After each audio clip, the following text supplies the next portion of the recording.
mi smo se pogovarjali s tujimi glasbenimi uredniki, s PR-ovci in tako naprej, ljudmi, ki promovirajo glasbo in nas je zanimalo, kaj lahko zdaj pač en izvajalec iz Slovenije pravzaprav naredi, da on prodre do nekih medijev, ko mu mogoče niso dostopni tukaj v Sloveniji. In je bilo meni zelo zanimivo pač slišati njihove vidike, predvsem mi mogoče imamo en predsodek, da njih ne zanima glasba, ki ni iz njihovih držav, da se moramo mi mogoče prilagoditi na nek tuj jezik, tuj zvok in tako naprej. V resnici, kar smo zvedeli, je to, da jih precej bolj zanima, kakšna je dejansko scena tle, kaj imamo mi posebenega za prinesti k njim in ne obratno.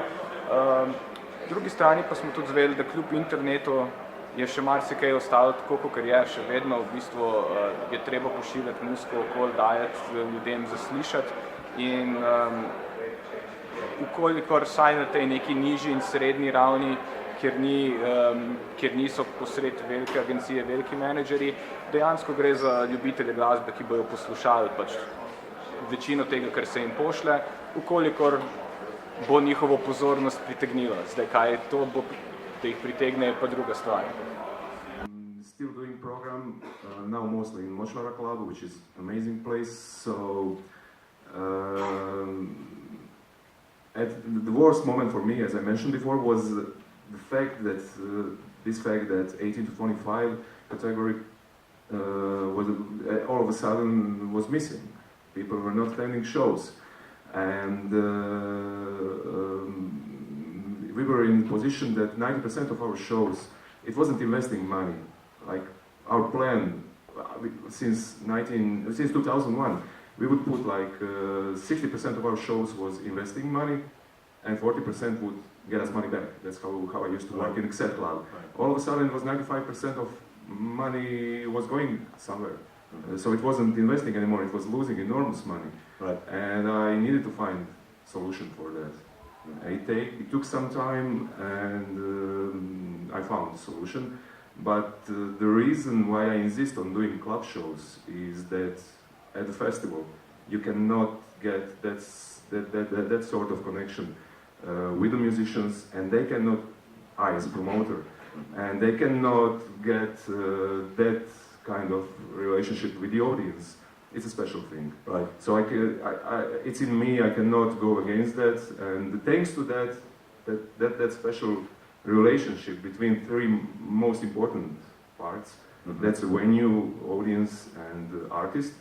Some of, let's say the national, they play every single European tour, every single album. We are in, Zagreb is in the first part of the tour, before festivals. Right. They are very emotionally connected, but they are not the only ones. Like number of bands, we are important to them. When they're a really small band, they experience something different, unique. And that's the only, I think, the only way we can work in the future as promoters. Those bands who respect us as promoters, when they get big, they will tell their agents, we don't go back. Great rhythms and that. So last night I went out to see some bands, and I saw Nicky Lauda, obviously named after the racing driver. Thought they were fantastic, really great rhythm section. Free jazz, punk, hardcore, whatever, it's like loads of things thrown into one, they were really good. Vladimir Popovic, which I heard in the demos panel, and they make a massive, powerful sound for people who look so small and young looking. And the drummer was tiny, but she was a kick-ass drummer, really good. And then from Denmark, Get Your Gun, dark, brooding, kind of Nick Caves, Cross a Stone and Rock, their own thing going on there, the violin. But before all that, I was sat in the bar downstairs and just heard this amazing music. It sounded like a Riot Girl band and a post-rock band rolled into one. And I was thinking, oh God, I've heard this before, I couldn't place it. And I had to ask about 4 people. The barman said, oh, that's some Ludovic material. And they just sound incredible. And then I checked their stuff out, checked them out online, and I'm really excited about seeing them tonight. Ever since a great live, good killer live. So my expectations are now built up really high with them. And yeah, just downstairs now, that Koala voice, another dead young band, but a really interesting, kind of quirky, kind of twisted thing going on. Kind of pop music, which was, they could actually be really successful, you know. And she's got a great voice as well. So on advice kind of things, I mean, it's difficult giving people advice because it either sounds dead corny, because there's only certain things you can do in a band, which is basically just keep going. I mean, you may not, people always think it's going to happen dead quick, and sometimes it takes years. And sometimes it is dead quick. I mean, out here, nowadays it's a lot easier. Like the 1980s, you'd be stuck out here because you can post records to people in those days and hope you listen to it. But now with the internet, you can get a hold of everybody. So websites like mine, which I do a website called Louds in the Wall, you can find us quite easy. Just go online, find us, send us stuff, and we can write about you. And if we're really into it, we'll just talk to other people about it. Because I think a lot of people are music heads who do websites. They just want people to hear this stuff, so we tell other websites about it and spread the word. That's one way through. The other way through is just get in touch.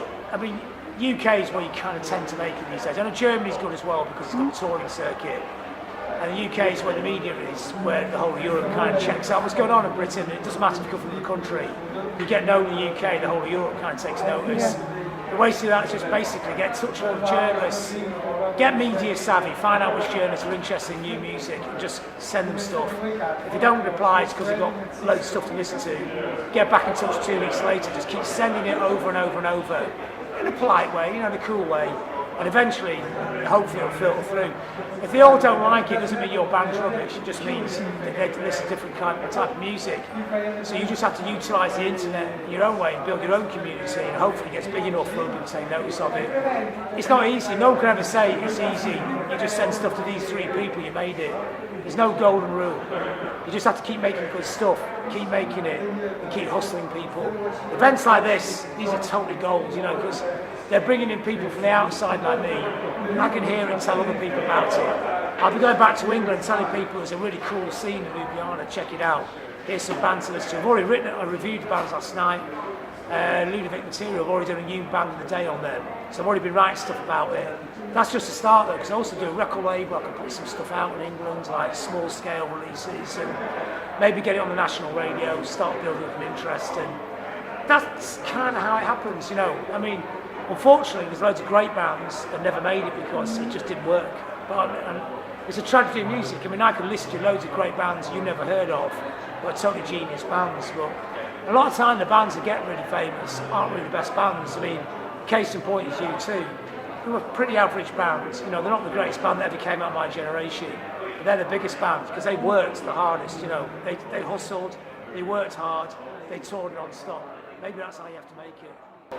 Torej, težko je ocenjevati samega sebe, tudi bendi težko povejo, kakšna je njihova nova plošča.